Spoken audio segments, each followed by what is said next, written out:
ఈనాటి పాత్రికేయుల సమావేశానికి విచ్చేసినటువంటి ప్రింట్ అండ్ ఎలక్ట్రానిక్ మీడియా సోదరులకు తెలంగాణ రాష్ట్ర సేన తరపున శుభాకాంక్షలు తెలియజేస్తున్నా. ముఖ్యంగా నా పేరు డాక్టర్ నల్లమాస శ్రీకాంత్ గౌడ్, తెలంగాణ రాష్ట్ర సేన అధికార ప్రతినిధి. ఏదైతే నిన్న మా యొక్క పార్టీ సంబంధించినటువంటి ఆవిర్భావ సంబంధించినటువంటి సభను నిర్వహించుకున్నాం. చాలా ఉత్సాహంగా మా సంబంధించినటువంటి కార్యకర్తలందరూ కూడా తరలి రావడం జరిగింది. కేవలం ప్రతినిధుల సభగానే మా యొక్క కార్యకర్తలతో పెడితేనే దాదాపుగా తండోపతండాలుగా లక్షలాది మంది సంబంధించినటువంటి జనాభా ఆ యొక్క కార్యక్రమానికి వచ్చి కవితక్క గారిని ఆశీర్వదించి ఆ యొక్క ఆవిర్భావ సభను చాలా బ్రహ్మాండంగా చేసుకున్నాం. ఆ ఆవిర్భావ సభలో కవితక్క మాట్లాడినటువంటి అంశాలను ప్రస్తావిస్తూ కాంగ్రెస్ పార్టీ సంబంధించినటువంటి నాయకులు ఎవరైతే ఉన్నారో చాలామంది కాంగ్రెస్ పార్టీ సంబంధించినటువంటి నాయకులు కవితక్క గారి పైన ఇష్టం వచ్చినట్టుగా అవాకు జవాకులు వెళ్తున్నారు. ఇలా వివేక్ గారు అయితేనేమి, రాజగోపాల్ రెడ్డి గారు అయితేనేమి, దానం నాగేందర్ గారు అయితేనేమి, అదేవిధంగా రాముల్ నాయక్ గారు, అడ్లూరు లక్ష్మణ్ గారు, వేముల వీరేశం గారు, ఇవాళ మొత్తం కూడా కాంగ్రెస్ పార్టీ కేసీఆర్ గారి పైన ఏదో ప్రేమ ఉన్నట్టుగా, కేసీఆర్ గారి పైన ఏదో వాళ్ళకు ఈ చెప్పలేనంత ప్రేమ ఉన్నట్టుగా ఈరోజు కాంగ్రెస్ నాయకులు మాట్లాడడం చూస్తుంటే నిజంగా తెలంగాణ సమాజం మొత్తం కూడా విస్మయానికి గురవుతుంది. ఇలా ఒక స్పష్టమైనటువంటి ఎజెండా పెట్టుకొని ఇవాళ వాళ్ళు విమర్శించడం. ఎందుకంటే మేము తీసుకున్నటువంటి పాంచజన్యాలు అనేటువంటి ఏవైతే ఉన్నాయో ఈ పాంచజన్యాలు అనేటువంటి ప్రజల్లోకి ప్రభావవంతంగా దూసుకొని పోయినాయి. ఉచిత విద్య అయితేమి, ఉచిత సంబంధించినటువంటి వైద్యం అయితేమి, రైతులకు సంబంధించి రైతులు రాజు చేయడం అయితేనేమి, అదేవిధంగా సామాజిక తెలంగాణ అయితేనేమి, ఇలా మేము చెప్పినటువంటి పాంచజన్యాలన్నీ కూడా ప్రజల్లోకి బ్రహ్మాండంగా దూసుకుపోవడంతో కాంగ్రెస్కు జ్వరం పట్టుకున్నది. ఎందుకంటే బీఆర్ఎస్ పార్టీ సంబంధించినటువంటి పని అయిపోయింది, కేసీఆర్ గారి యొక్క పని అయిపోయింది, ఫామ్ హౌస్కి పరిమితం అయిపోయిండు, ఆయన ప్రజలలోకి వచ్చే పరిస్థితి లేదు, ఇక ఉంటే గింటే పోటీ మాకు ఈమెతోనే ఉంటుందని చెప్పేసి చలిజరం పుట్టుకొని ఇలా కాంగ్రెస్ నాయకులు కవితక్క గారి పైన తీవ్రంగా మాట్లాడడం జరుగుతుంది. ఇలా దానం నాగేందర్ గారు కేసీఆర్ గారిని మీరు రోబో అని ఎట్లా మాట్లాడతారు అంటారు. అసలు నువ్వు ఏ పార్టీలో ఉన్నావు దానిలో నాగేందర్ సమాధానం చెప్పాలి తెలంగాణ ప్రజలకు. ఇలా అటు ఇటు కాని విధంగా ఏ పార్టీ చెప్పుకోలేనటువంటి విధంగా నీతిమాలిన రాజకీయాలు చేస్తున్నటువంటి దానం నాగేందర్ ఖబర్దార్ గుర్తుపెట్టుకో. నాడు సీమాంధ్ర పాలకులతో కుమ్మక్కై ఏదైతే మినిస్టర్ క్వార్టర్ను అడ్రా చేసుకొని హైదరాబాద్ను యూటీ చేయాలనేటువంటి దాంతో వాళ్ళతో కుమ్మక్కై వేల కోట్ల రూపాయల డబ్బు సంచులు మోసుకున్నటువంటి తీసుకున్న నువ్వు ఆ రోజు తెలంగాణ జాగృతి అధ్యక్షురాల యొక్క పిలుపు మేరకు తెలంగాణ జాగృతి కార్యకర్తలు ప్రతిఘటిస్తే మా పైన దాడి చేసినటువంటి సిగ్గులేని వ్యక్తివి, తెలంగాణ ద్రోహివి, పీజేఆర్ లాంటి ఒక మహానాయకులకు వెనుకూట పొడిచినటువంటి ఒక ద్రోహివి. ఈనాటి వరకు నీ పార్టీ ఏదో ఇప్పుడు చెప్పుకునేటువంటి తెలివి లేదు నీకు, ఏ పార్టీ అని చెప్పుకోవడానికి నీకు కనీసం ఒక అర్హత లేనటువంటి వ్యక్తివి. ఇలా కేసీఆర్ గారి మీద ఏదో ప్రేమ ఉన్నట్టు మాట్లాడుతున్నావు. ఇవాళ అధికారం ఎటు ఉంటే అటు మారిపోయి ఒక సన్ఫ్లవర్ లాంటివి నువ్వు. నిజంగా నేను ఆ సన్ఫ్లవర్తో కూడా పోల్చడం చాలా మాకు సిగ్గు అనిపిస్తుంది. అధికారం ఎటు ఉంటే అటు తల తిప్పేటువంటి వ్యక్తివిగా నిన్ను చూస్తున్నామే తప్పితే ఇంకో రకంగా ఈ తెలంగాణ సమాజం ఎక్కడ కూడా నేను నమ్మదు. అదేవిధంగా తెలంగాణ వాదులపైన, విద్యార్థి నాయకులపైన దాడులు చేపించినటువంటి నీచ చరిత్ర దానం నాగేంద్రది. ఇలా నీ కొత్త కేసీఆర్ పైన ఎక్కడి నుంచి పుట్టుకొచ్చింది ప్రేమ, దానికి సమాధానం చెప్పాల్సినటువంటి అవసరం ఉన్నది. ఇవాళ అంతేకాకుండా ఈ రాష్ట్రంలో రాజగోపాల్ రెడ్డి మాట్లాడతాడు 18,000 కోట్లకు సంబంధించినటువంటి కాంట్రాక్టు కోసం కాంగ్రెస్ పార్టీ ఈ రాష్ట్రంలో చచ్చిపోయింది, ఈ రేవంత్ రెడ్డి నాయకత్వంలో ఎవరు పనిచేసే పరిస్థితి లేదు, కాంగ్రెస్ మొత్తం కూడా పాత్ర వేయబడ్డదని చెప్పినటువంటి రాజగోపాల్ రెడ్డి బీజేపీతోని 18,000 కోట్ల కాంట్రాక్ట్ తీసుకోవడంలో భాగంగా నువ్వు బీజేపీకి పోయి బీజేపీని పోటీ చేసి ఓడిపోయి మళ్ళీ కాంగ్రెస్లోకి వచ్చి ఇలా నువ్వు నీతి వాక్యాలు చెప్తున్నావు. నీకేం శానిటీ ఉందో ఇలా ఈ రాష్ట్ర ప్రజానికని చెప్పాల్సినటువంటి అవసరం ఉన్నది. ఇలా టీపీసీ సంబంధించినటువంటి అధ్యక్షుడు మహేష్ కుమార్ గౌడ్ మాట్లాడతాడు, మా యొక్క ముఖ్యమంత్రి గారిని నువ్వు కర్కోటకుడు అంటావా కవిత గారని. మరి కర్కోటకుడు కాకుండా నీ ముఖ్యమంత్రిని ఏమని పిలవాలో మీరు ఇలా సమాధానం చెప్పాల్సినటువంటి అవసరం ఉన్నది. ఇలా మా పాంచజన్యాలు అనేటువంటి ప్రజలకు వెళ్తుంటే మీకు ఎక్కడికక్కడ ఒళ్ళు మంటలు పుడుతున్నటువంటి పరిస్థితి కనపడుతుంది. ఇలా మీ ముఖ్యమంత్రి హైడ్రా పేరు మీద కూల్చివేతలు చేస్తా అంటే మీ కల్మషం లేని ఏది మీ ముఖ్యమంత్రిని కర్కోటకుడు అనుకుంటే ఏమనాలి చెప్పాల్సినటువంటి అవసరం ఉన్నది. అవుట్సోర్సింగ్ ఉద్యోగులకు కనీసం 9 నెలల నుంచి జీతాలు లేకుండా చేస్తున్నప్పుడు నీ ముఖ్యమంత్రి నివాళనలో మహేష్ కుమార్ గౌడ్ సమాధానం చెప్పాలి. కల్లాలల్లో ఒడ్లట్నే ఉన్నాయి, కల్లాలల్లో జొన్నలట్నే ఉన్నాయి, మిర్చి పంట కూడా ఎక్కడ కూడా కొనుగోలు కేంద్రాలు లేకుండా ఆగమైపోతుంటే, అన్నదాతలు ఆగమైపోతుంటే నీ ముఖ్యమంత్రిని ఏమనాలని, కర్కోటకం కాకుండా ఏమనాలో చెప్పాలి. పింఛన్స్ ఇవ్వకపోతేవి కనీసం రిటైర్డ్ అయినటువంటి వ్యక్తులు ఎవరైతే ఉన్నారో ఆ రిటైర్డ్ అయినటువంటి వాళ్లకు పెన్షన్దారులు వాళ్ళ పెన్షన్దారుల బెనిఫిట్లు ఇవ్వకపోతే మందుగోళాలు తెచ్చుకోలేక వాళ్ళు ఆత్మహత్యలు చేసుకుంటున్నారు పెన్షన్దారులు. మరి నేను కర్కోటకుడు కాకుండా ఏమనాలో మహేష్ కుమార్ గౌడ్ నువ్వు చెప్పాల్సినటువంటి అవసరం ఉన్నది. కనీసం ప్రాథమిక ఆరోగ్య కేంద్రాలలో సూది దూది లేనటువంటి పరిస్థితి. మరి నీ ముఖ్యమంత్రిని కర్కోటకుడు కాకుండా ఇంకేమనాలో ఇలా సమాధానం చెప్పాలి. మాతా శిశు మరణాలు జరుగుతున్నాయి, ఎక్కడ కూడా ఒక ఇంటెన్సివ్ కేర్ యూనిట్ లేవు. ప్రతి ఒక్క ఏదైతే ప్రభుత్వ ఆసుపత్రులు చూస్తే దరిదాపుగా 38% మాతా శిశు మరణాలు పెరుగుతుంటే ఈ రాష్ట్ర ప్రభుత్వాన్ని నీ ముఖ్యమంత్రి కర్కోటకుడు కాకుంటే ఏమనాల్లో ఇలా మహేష్ కుమార్ గౌడ్ సమాధానం చెప్పాలి. ఇలా కాంగ్రెస్ నాయకులందరూ కూడా ఒక స్పష్టమైన ఎజెండా పెట్టుకొని బీఆర్ఎస్ పార్టీ పని ఖతమైపోయింది. రాబోయేటువంటి భవిష్యత్తు తరాలకు నాయకిగా కేవలం కవితకే ఉన్నది. ఆమెను మనం ఎదుర్కోకపోతే మన కుర్చీలకు ప్రమాదం వస్తుంది, మన పరిపాలనకు ప్రమాదం వస్తుందని చెప్పేసి ఒక ఎజెండా పెట్టుకొని ఇలా కవిత గారి పైన విమర్శలు చేస్తున్నటువంటి కాంగ్రెస్ పార్టీ నాయకులు ఇప్పటికైనా ఆత్మవిమర్శ చేసుకొని మీరు పరిపాలన పైన దృష్టి పెట్టి ప్రజలపైన దృష్టి పెట్టండి తప్పితే కవిత గారి పైన అవాకు చవాలకు పెడితే మాత్రం తస్మాత్ జాగ్రత్త ఈ సందర్భంగా కాంగ్రెస్ నాయకులను హెచ్చరించడం జరుగుతుంది. జై తెలంగాణ. మీడియా మిత్రులందరికీ హృదయపూర్వక నమస్కారాలు. నా పేరు ఎల్ రూప్ సింగ్, నేను టీఆర్ఎస్ రాష్ట్ర నాయకుడిని. మీ అందరికీ కూడా తెలుసు, మొన్ననే మా అధినేత్రి కవితమ్మ గారు టీఆర్ఎస్ రాష్ట్ర సేన పార్టీని ఆవిష్కరించిన తర్వాత ఆ సందర్భంలో తను మాట్లాడినటువంటి మాటలు, ప్రజలకు చెప్పవలసినటువంటి అంశాలన్నింటినీ వివరించిన తర్వాత ప్రధానంగా కేసీఆర్ గురించి మాట్లాడినటువంటి మాటల పట్ల బీఆర్ఎస్ పార్టీ కంటే కాంగ్రెస్ పార్టీ వాళ్ళే ఎక్కువ ఉలికి పడుతున్నారు. అది ఎందుకో అర్థం కావడం లేదు.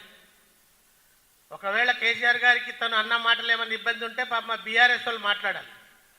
సరే, అక్కడక్కడ బీఆర్ఎస్ వాళ్ళు మాట్లాడుతున్నారు ఏదో పద్ధతుల్లో.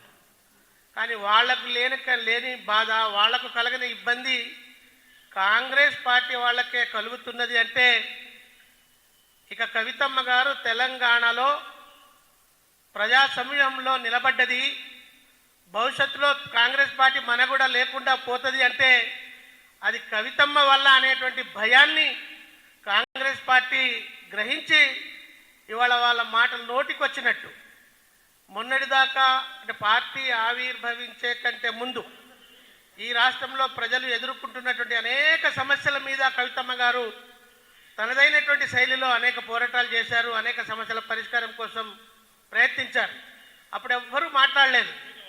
కానీ ఇవాళ పార్టీ ఆవిర్భవించిన తర్వాతనే, అంటే ఆదిలోనే ఏదో తొక్కి పెట్టాలనేటువంటి పద్ధతుల్లో ఒక కుట్రపూరితంగా, ఉద్దేశపూరితంగా కవితమ్మ గారి పట్ల నోటికొచ్చినట్లు మాట్లాడుతూ ఉన్నారు. మొత్తం కాంగ్రెస్ నాయకత్వానికి మేము టీఆర్ఎస్ పక్షాన, అంటే తెలంగాణ రాష్ట్ర సేన పక్షాన సీరియస్గా హెచ్చరిస్తున్నాం. ఏమంటున్నారు మీరు? కేసీఆర్ గారిని అంటే కన్న తండ్రిని అవమానిస్తుందా, నోటికొచ్చినట్టు మాట్లాడుతుందా, దానివల్ల నీ గౌరవం పోయింది అంటున్నారు. ఏం మాట్లాడింది కవితమ్మ గారు?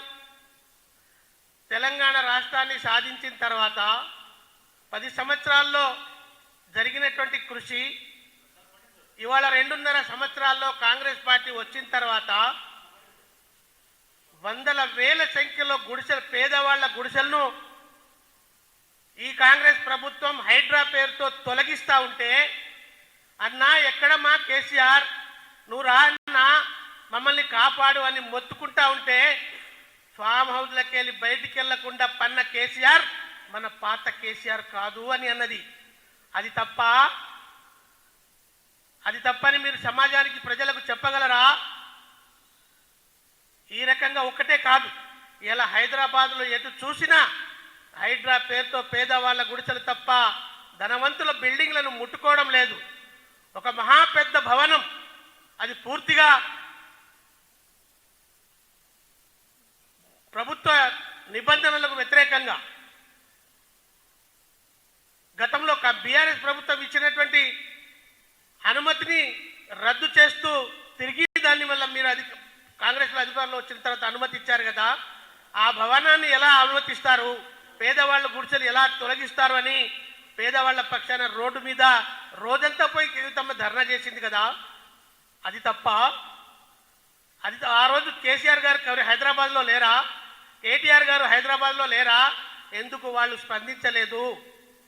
అది అడగడం తెలంగాణ ప్రజల పక్షాన అడగడం తప్ప?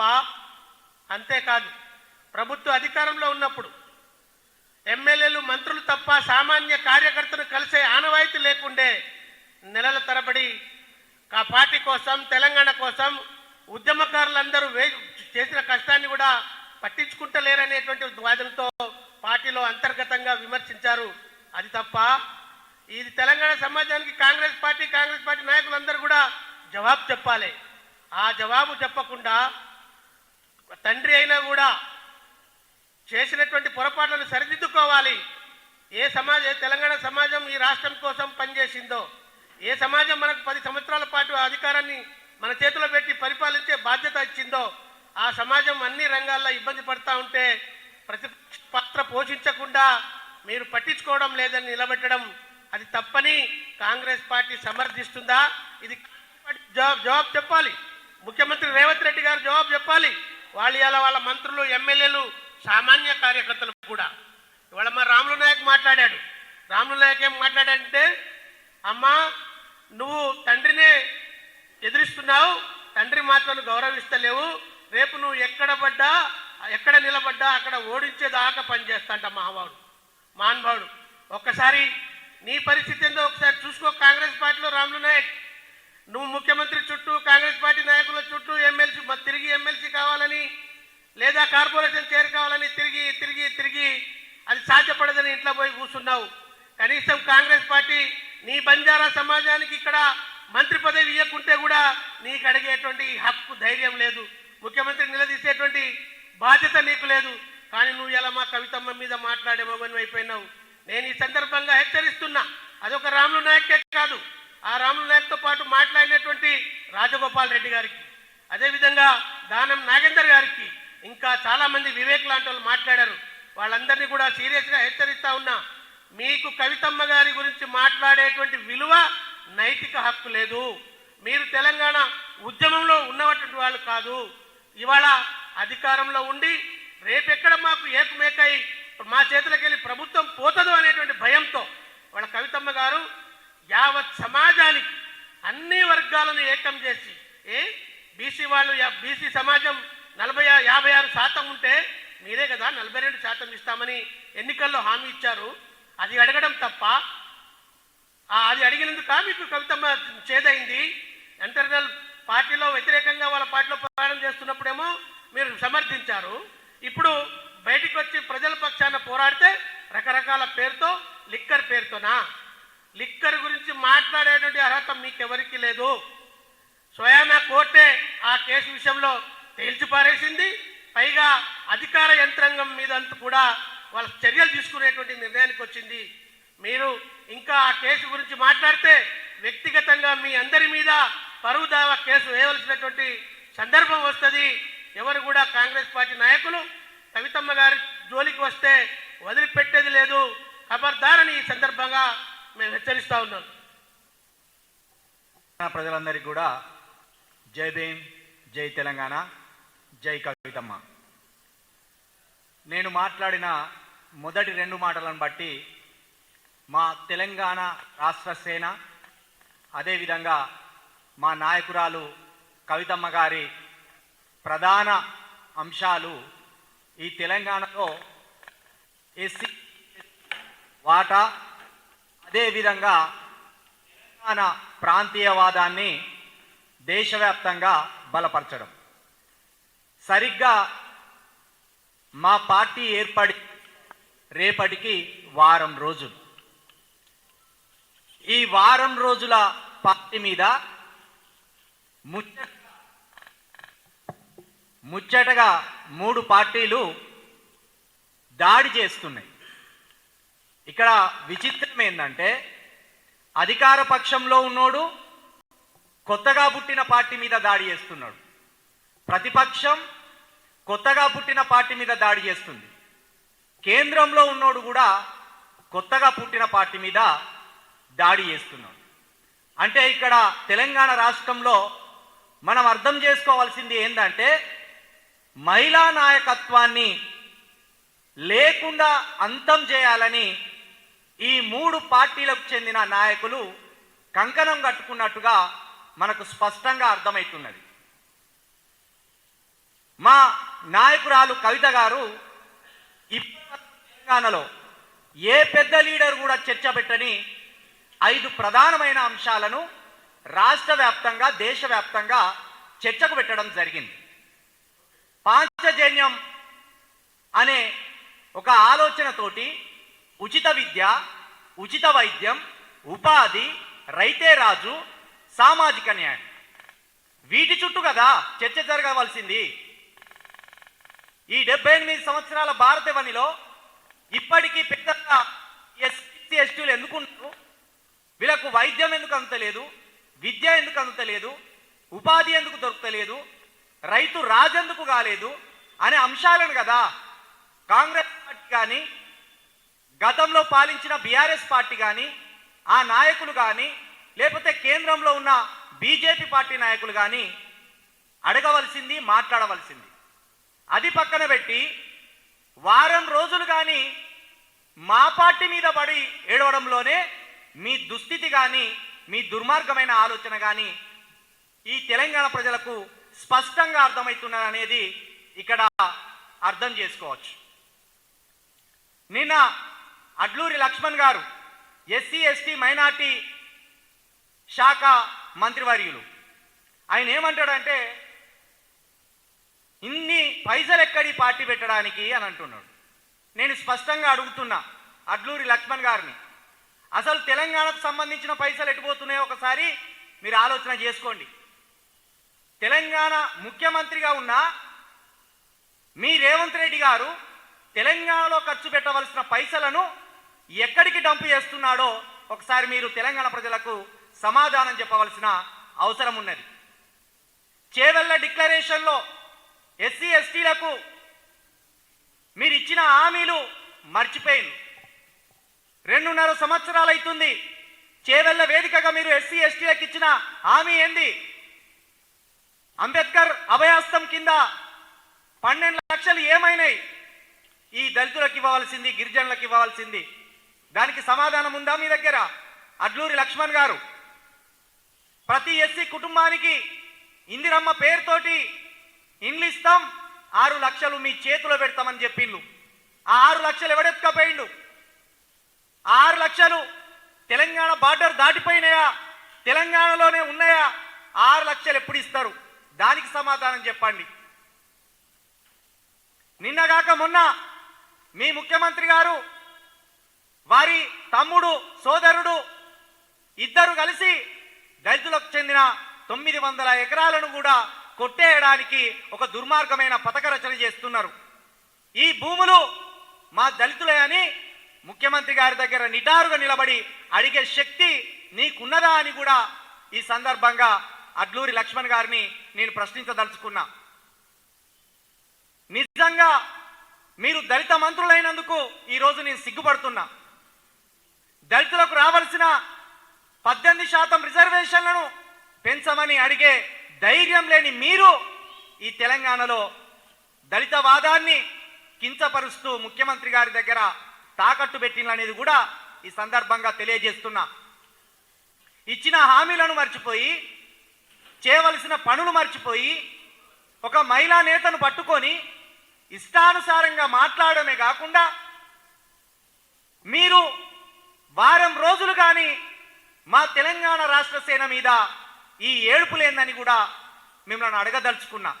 నేను ఒకటి స్పష్టంగా చెప్పదలుచుకున్నా, బీఆర్ఎస్కు కానీ కాంగ్రెస్కి కానీ బీజేపీ నాయకులకు కానీ వాళ్ళకు అర్థమైపోయింది, ఇప్పటి వరకు ఈ తెలంగాణలో ఇంత బలమైన మహిళా లీడర్ రాలేదు, ఇప్పటి వరకు ఈ పాంచజన్యం అనే పథకాలను కవితమ్మ లాంటి ఒక పెద్ద లీడర్ చర్చకు పెట్టలేదు, కాబట్టి ఇది ఏదో మన పార్టీలకు ప్రమాదం జరగబోతుంది అనే ఒక ఉలికిపాటుతనంతో ఈ 3 పార్టీలు కలిసి 3 పార్టీలు కలిసి కవిత గారిని కవిత గారి ఏర్పాటు చేసిన తెలంగాణ రాష్ట్ర సేనను అడ్డుకోవడానికి కుట్రలు చేస్తున్నాయని కూడా మేము ఈ ప్రజలకు తెలియజేస్తున్నాం.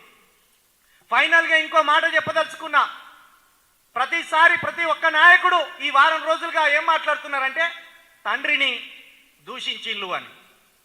మేము కేసీఆర్ గారిని ఈ రాష్ట్రానికి సంబంధించిన రాజకీయ నాయకుడి లాగా ఒక బీఆర్ఎస్ పార్టీ లీడర్గా మాత్రమే మేము చూస్తున్నాం.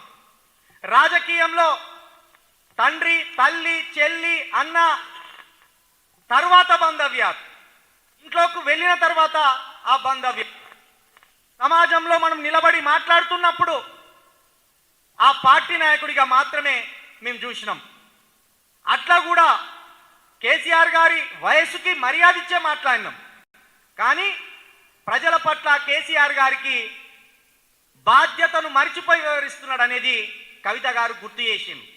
అంతే తప్పించి ఎక్కడ కూడా సంస్కారం లేకుండా మాట్లాడలేదు. కేసీఆర్ గారిని బరాబర్ మరమనిషి అని అంటున్నాం.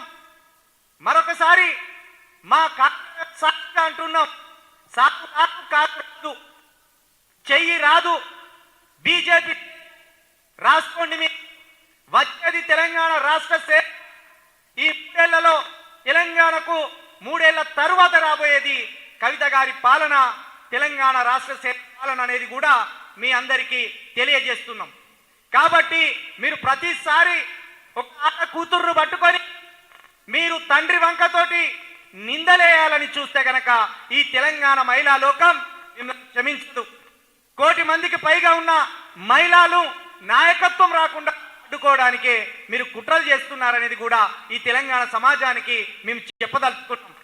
కాబట్టి ఇప్పటికైనా మీ ప్రేలాపనలు ఆపి, మీ దుర్మార్గమైన ఆలోచన ఆపి మీరు పాలన సరిగ్గా సాగించాలని ఈ కాంగ్రెస్ నాయకులకు చెప్పదలుచుకున్నాం. లక్ష్మణ్ గారు, మీరు తక్షణమే తెలంగాణ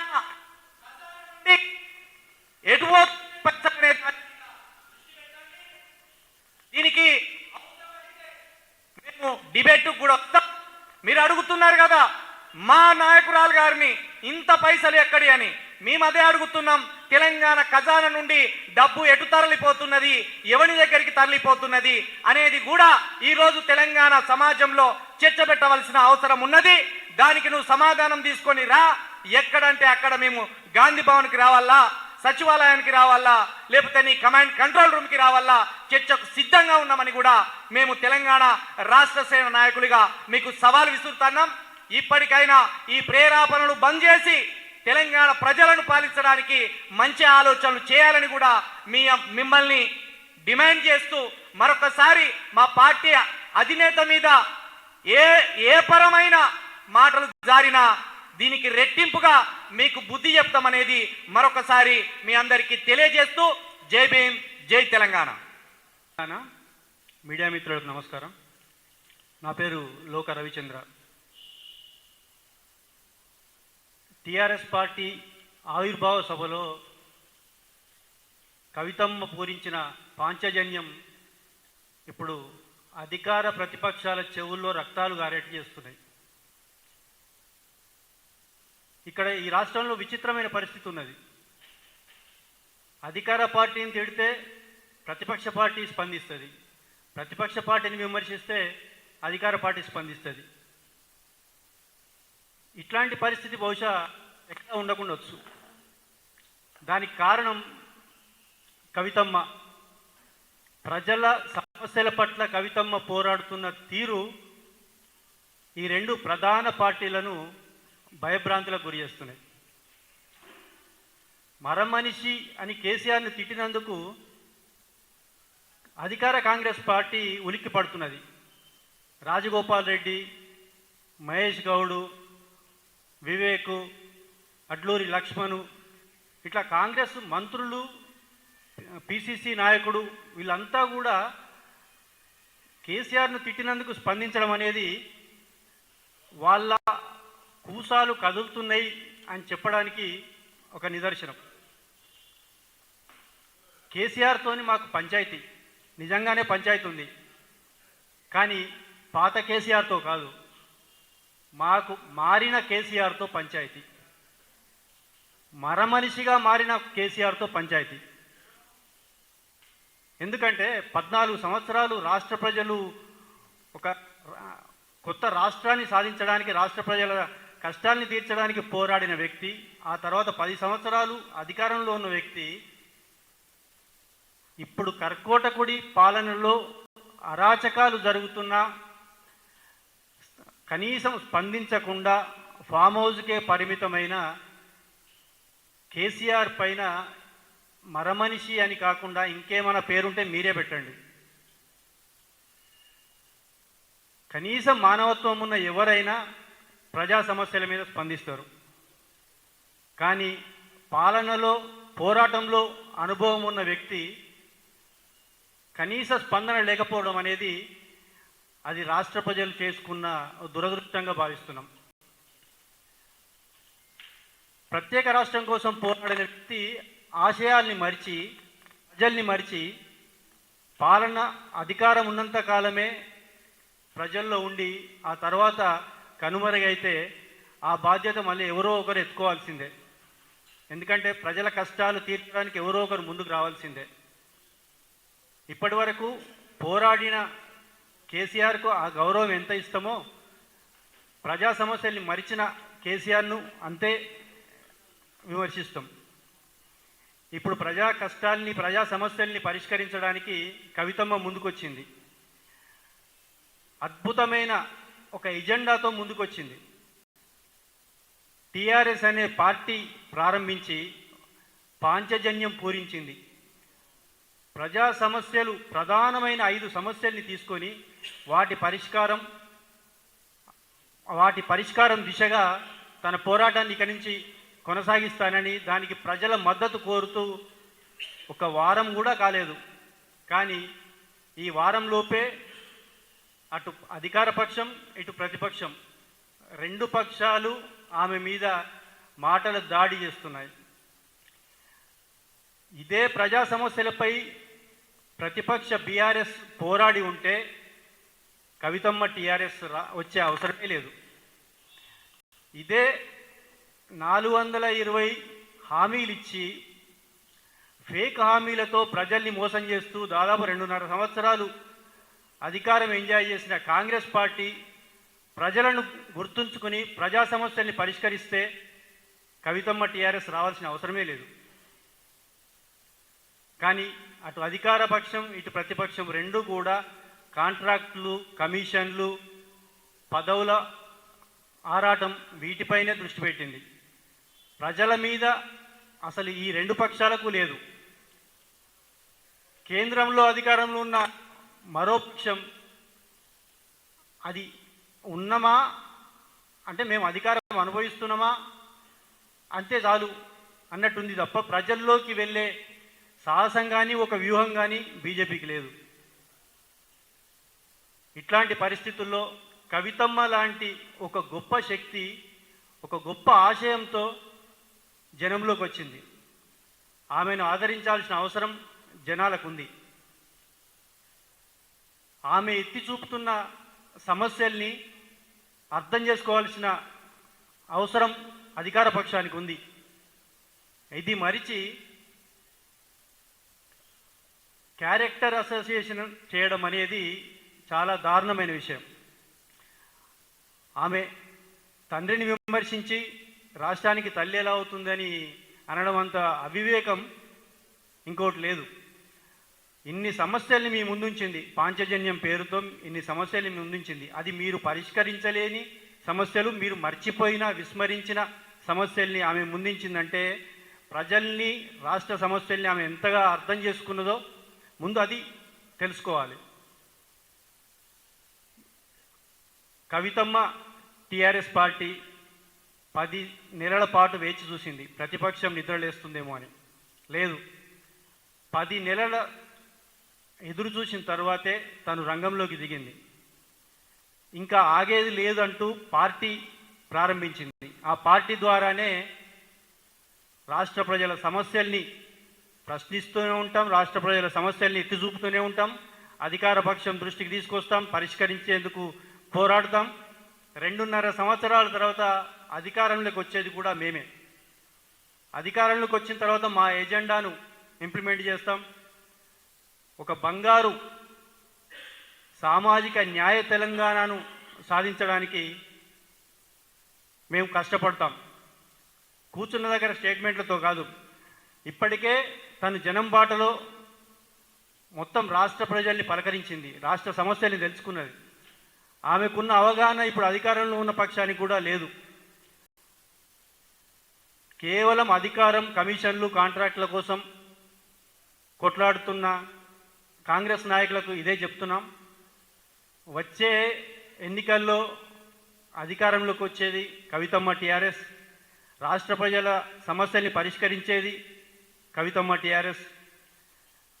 మీరు తట్టుకోలేక ఆమె దాడిని, ఆమె ధాటిని, రాజకీయంగా ఆమె ఉధృతిని తట్టుకోలేక చేస్తున్న ఈ అవాకులు చెవాకులు మానుకోవాలని ఈ సందర్భంగా విజ్ఞప్తి చేస్తున్నాం. జై తెలంగాణ.